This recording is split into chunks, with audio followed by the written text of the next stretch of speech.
All right, and we are back here on the GSMC Football Podcast. And for the final part of the show, we're going to talk about the UFL. I know I said that at some point I was going to do a topic, and I felt like this would be a good topic to do just because Jake Bates has kind of been making headlines.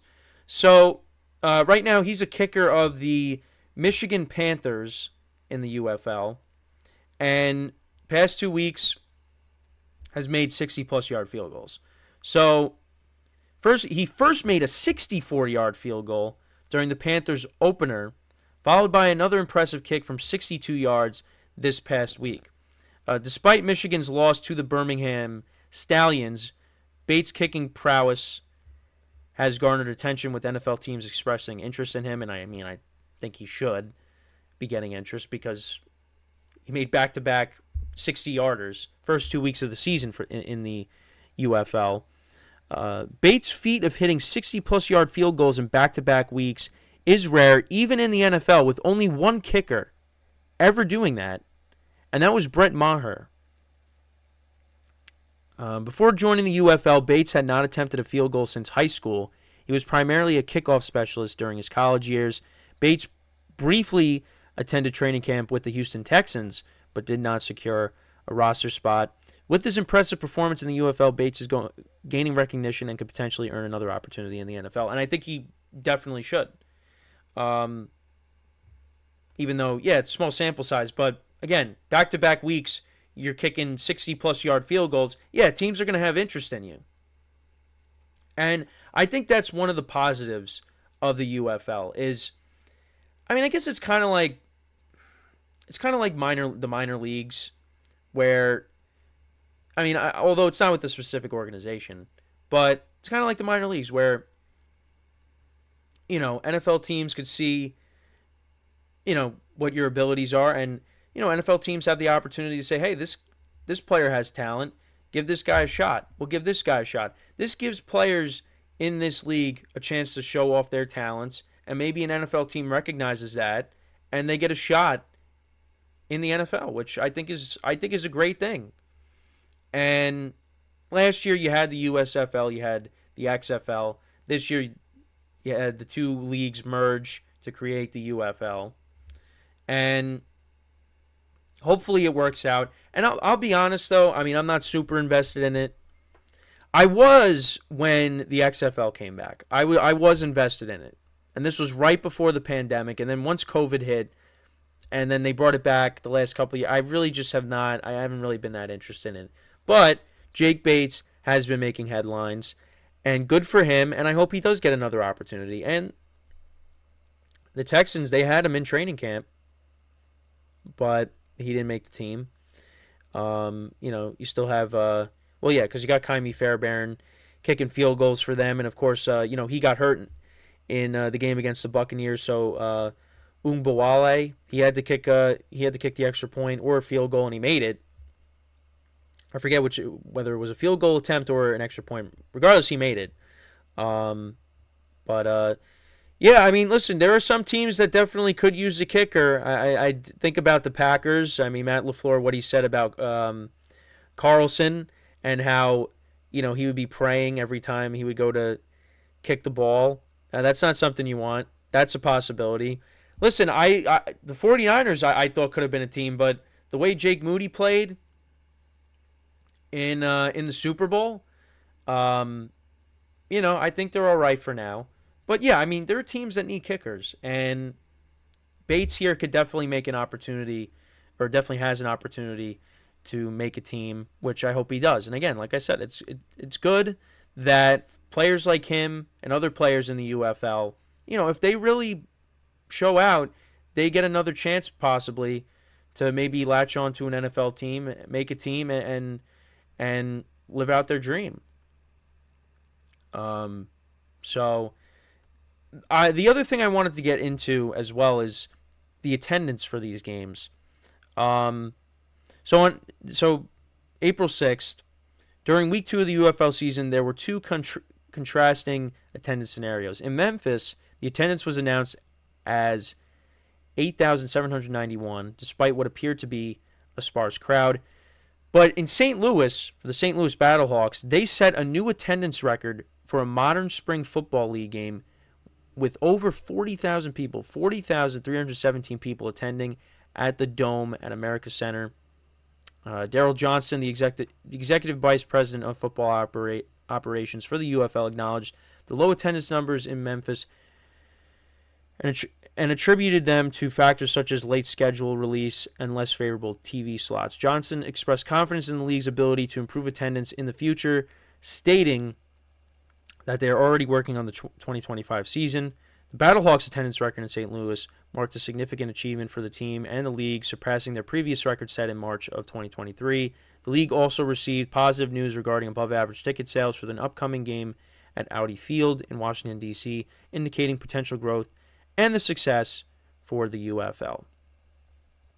So, yeah, some things to break down there. So, obviously, they're already planning the 2025 season, so that's good for them if they want to keep this league going. But I think the big thing is you kind of feel for the fans in St. Louis because the Rams were like, all right, we're going to L.A. now, and you left the stadium. Then the XFL comes back. You see, fans are coming out to the game because they got football again, and now you're seeing it again. And that makes you wonder, will an NFL team ever go back to St. Louis? Because you hear the stuff that's going on with the Chiefs, and I know some of the hosts here on the GSMC Sports Network have covered it. That stuff about the Chiefs potentially moving, Dallas maybe is a possibility, but I mean, I don't know. I can't see the Chiefs leaving Kansas City. I just can't. But I don't know. Maybe if the NFL expands, maybe another team goes to St. Louis, or maybe a team relocates to St. Louis. It's a possibility. But if you got 40,000 fans going to a spring football league game, I don't know, maybe a team should go to St. Louis at some point. Fans are craving for it there. Craving for some football. I mean, it's good that they're there to support the UFL if this league wants to continue. But yeah, they want football back in their city. And maybe at some point an NFL team does go there. And that would be their new team. Because that was unfortunate that the Rams ended up moving and going out to LA. Because let's be honest. As much as we I shouldn't say I love SoFi Stadium, but as much as SoFi Stadium is a nice stadium, but they were playing, at another venue before that. They're playing where USC plays, right? And as much as LA is nice, I mean, the Rams, they left the fans of St. Louis high and dry. And also, actually, this is what I meant to say.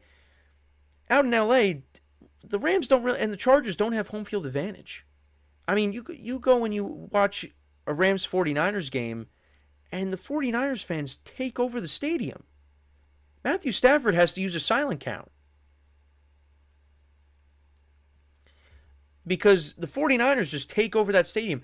The Steelers go in there in 2023. I mean, if you got a fan base that travels and they're playing the Rams, I mean, the fan base is going to take over that stadium. The Rams had a home field advantage in St. Louis, and they go out to L.A., and they don't have that. Now, the Chargers, they were playing in San Diego, and then they went to L.A., so it really, didn't really make a difference. But for the Rams, they had a home field advantage. And going to play out in L.A., now you don't really have that. But the Rams did win a Super Bowl. But imagine if they were still playing in St. Louis and they won the Super Bowl with this team. They would have been going crazy. But that's just what happened. So we'll see. Maybe St. Louis will get a football team. I mean, right now they got the St. Louis Battlehawks. That's what they got. And that's good for the UFL. That they have a team that does bring in a lot of fans. because that's a city that, again, is craving for football. So that's at least a positive. But yeah, I just think the UFL in general, it's good because, like I said, it gives players an opportunity to show off their talents, and maybe it catches an eye of an NFL team, and they find themselves on make their way to an NFL roster.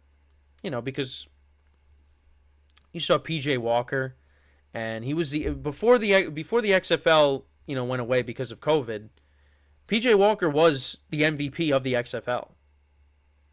And all of a sudden now he ends up on the Panthers, and he's starting games for them and starting games for the Browns most recently. Now, again, was he a superstar? And did he become a superstar in the NFL? No. But it gave him an opportunity to get back into the NFL. I don't know if he was in the NFL but he might have been in the NFL previously. But it got him into the NFL. Just as a backup quarterback. And then, had some opportunities to start due to injuries and other things. But, again, gave him an opportunity. So, I think this spring football league, it's good in that respect. And, again, it's more football if you want to watch it. Now, again, I don't really have the desire to watch it. I've definitely flipped it on a couple times since it started this year, but I don't really have that much interest in it. But I think for guys like Jake Bates, this gives them an opportunity for an NFL team to see their abilities, and they have a chance to get into the NFL and make an impact on an NFL team. And Jake Bates could be a guy that finds his way on a team because, again, you make back-to-back 60-yarders, someone's going to notice that. And we'll see if he finds his way on an NFL team because, again, there are some NFL teams that do need kickers, and I did mention the Packers, like I said. But there's definitely other teams as well. So it's good.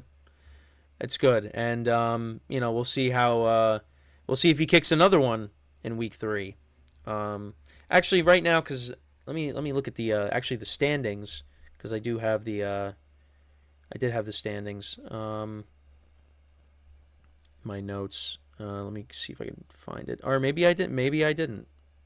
I might be lying. Actually, let's see. Well, we can go to the UFL website. So I just want to pull that up really quickly in case anyone's keeping up with it. So, UFL standings 2024. Here we go. So, you got Birmingham. They're 2-0 on the season. And then on the other side, I think it's San Antonio. They're 2-0 on the season as well. You got 4 1-1 teams. The Houston Roughnecks, I think they're still the Houston Roughnecks. They're 0-2. And then you got Arlington's 0-2 as well. St. Louis is 1-1. The DC Defenders are 1-1. But that's the current standings at the moment. And week 3 this week. So again, just wanted to touch upon this just because I thought it was a headline and just talk about the UFL and the positives for it. But other than that, that's pretty much it from me for today. Thank you guys for tuning in. Make sure to tune into our other shows. Get perspectives on things. Obviously, the NBA season, I've been saying this, that's nearing the end. NHL season nearing the end. So, we're going to get into the playoffs with those. National championship for the men's was last night. UConn winning that over Purdue. It was a good game. First half it was very competitive, and then UConn kind of took over, and they were the best team all year. So they take it back-to-back champs. So you had the Chiefs doing that in the NFL. You got UConn doing that in college basketball. So, and then obviously baseball is in full swing. Yankees are looking good. So I'm happy about that. So, but make sure to tune into our other shows. And again, that's pretty much it. Thank you guys for tuning in. With that, that is all the time that we have for today. We'll be back again tomorrow, 10:30 a.m. Eastern Time. And until then, I'm your host, Kenneth Grunfelder, signing off from the GSMC Football Podcast, brought to you by the GSMC Sports Network. Have a good day, And I will talk to you guys tomorrow. Take care.